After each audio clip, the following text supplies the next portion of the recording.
Y vamos a conversar con Mauricio Rodríguez, el doctor vocero de la Comisión de UNAM para COVID y también profesor de esta Facultad de Medicina de la misma Casa de Estudios. Mauricio, ¿cómo estás? Muy buena tarde. Hola, Adán, muy buenas tardes. Saludos al auditorio, gracias por invitarnos. Gracias, como siempre. Pues mira, la pandemia y la mortalidad por los casos COVID, pero antes de ir ahí, ¿de qué se estaba enfermando y muriendo la población mexicana antes de este último año que se dispararon precisamente las muertes? Bueno, antes la mortalidad general estaba representada por problemas cardiovasculares, accidentes, problemas relacionados con la obesidad, con la diabetes, con la hipertensión. No había mucho, la mortalidad materno-infantil estaba más o menos también como bien clasificada, se modificó mucho con el COVID, fue la principal causa de mortalidad materno-infantil, de la mortalidad perinatal, ¿no? en el embarazo. Y pues básicamente COVID vino a sumarse a esto, ¿no? Algunos tipos de cánceres también estaba, o sea, cáncer de mama, pero digamos ese era como el panorama general de la mortalidad. Ahora, COVID vino por decirlo de alguna manera, a facilitarle pues el fallecimiento o el enfermar un cuerpo cuando se tenía, ahora se le dice una comorbilidad, como estas de las que denunciaste. Sí, de hecho, COVID vino a pararse encima de eso y a revelar ahí un nivel de daño, a provocar un nivel de daño altísimo. Hemos visto que la mayoría de las defunciones y los peores casos fueron en personas con obesidad, en personas con diabetes, en personas con insuficiencia renal, en personas con hipertensión arterial sistémica, en personas con antecedente de tabaquismo y enfermedades respiratorias.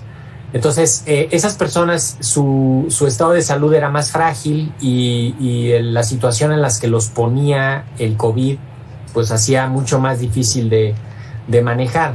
Además, COVID retrasó mucho el diagnóstico, el tratamiento y la prevención de otras enfermedades, ¿no? Toda la detección temprana, la mayoría de la consulta de primer contacto para detección oportuna de enfermedades, muchos tratamientos, la reconversión hospitalaria relegó el manejo de muchísimos enfermos que no se pudieron atender como estaba programado.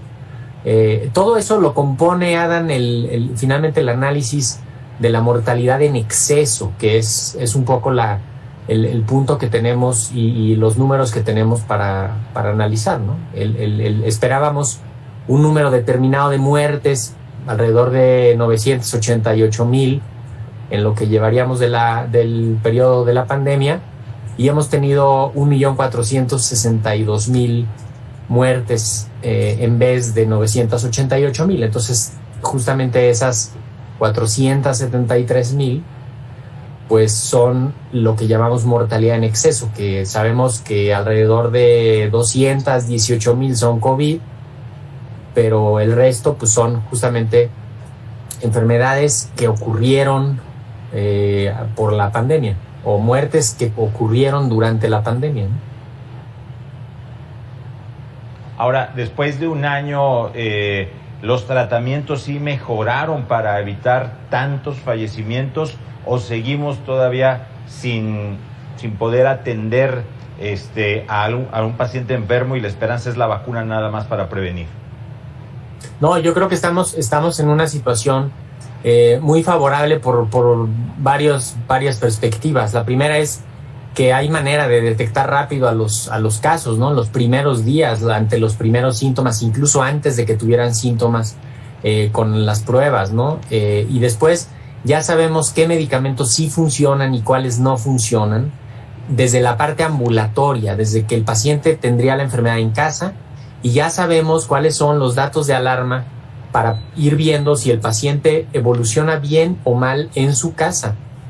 Y también ya sabemos en qué momento hay que ir a un hospital Y en los hospitales ya la mayoría de los que tuvieron muchos casos de COVID, pues ya tienen protocolos de atención bien estandarizados en los que pues mejora mucho la evolución de los pacientes y desde luego el pronóstico. Entonces, creo que sí estamos en una situación mucho más favorable en ese sentido, además de las vacunas, ¿no? Ahora, si a una persona, incluso que ya estuviera vacunada, le da COVID, lo más probable es que la enfermedad no evolucione y que no se haga grave y que no vaya a terminar mal, ¿no? ¿Qué hay con esta discusión que otra vez está saliendo, el subregistro de fallecimientos por la COVID-19? Sí lo hay, de una manera que llame la atención. Sí, mira, yo creo que lo hemos visto durante toda la epidemia. El registro de las defunciones no es tan sencillo como la gente se puede imaginar. Hay una serie de defunciones que ocurren y que a veces ni siquiera el sistema de salud las detecta, y las detecta el sistema de población, el INEGI, las detecta el Ministerio Público, y entonces no se da aviso a la salud, no se da aviso al sistema de salud, y después empiezan ya a revisar los datos que tienen unos y los que tienen otros para ver todas esas defunciones y para poder hacer un análisis de la mortalidad. Entonces, ciertamente el número exacto de las defunciones que están ocurriendo ahorita es un número aproximado, pero gracias al análisis que han hecho y que ya llevan 16 informes de eso, del análisis de mortalidad en exceso, entonces sí podemos saber que además de las 216,000 muertes directas por COVID, pues ha habido como 130,000, como 230,000 muertes más relacionadas con COVID, que pudieran estar mal diagnosticadas, mal clasificadas, pero que pudieran ser COVID, y además otro tanto de muertes que ocurrieron durante la pandemia. Entonces, más que un subregistro, pues hay que ir viendo justamente que todos esos datos terminan en el informe de mortalidad en exceso, que está disponible para el que lo quiera revisar, incluso por ciudad y por estado se puede ver esa información, y se va alimentando. Desde luego no tenemos la precisión diaria, porque pues así no se puede alimentar la información de la epidemia, ¿no? De que llegan los datos de un hospital hasta que llegan a las bases de datos centrales, pues pasan varios días, hay un cierto retraso y hay una dinámica en la generación de esa información. Mauricio, ¿esta mascarilla puede salvar vidas sin exagerar? ¿Seguimos usándola?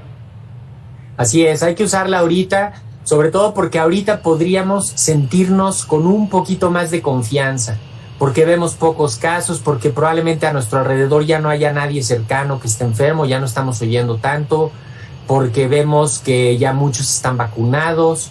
Entonces, si nos confiamos ahorita y dejamos la puerta abierta otra vez, se puede meter el virus, sobre todo encontrar a los que no les ha dado, a los que no se han vacunado, y pueden entrar las variantes virales que, pues, si encuentran las condiciones óptimas, van a meterse y van a causar brotes y casos. Entonces, sí valdría la pena todos conservar ahorita las medidas generales, cuando menos varios meses más, en lo que avanza la vacunación y en lo que pues nos preparamos para entrar al otoño, que va a ser sin duda una prueba importantísima. Cuando cambie la estación, tenemos que estar preparados, porque si aumenta la actividad del virus otra vez, hay que frenarlo con el cubrebocas, la higiene de manos y la sana distancia, Dan. Pues Mauricio Rodríguez, vocero de la Comisión UNAM para COVID-19 y también profesor de la Facultad de Medicina de esta universidad. Muchas gracias, como siempre. Buena tarde. Igualmente, con muchísimo gusto. Muchas gracias, Dan. Saludos al auditorio. Gracias.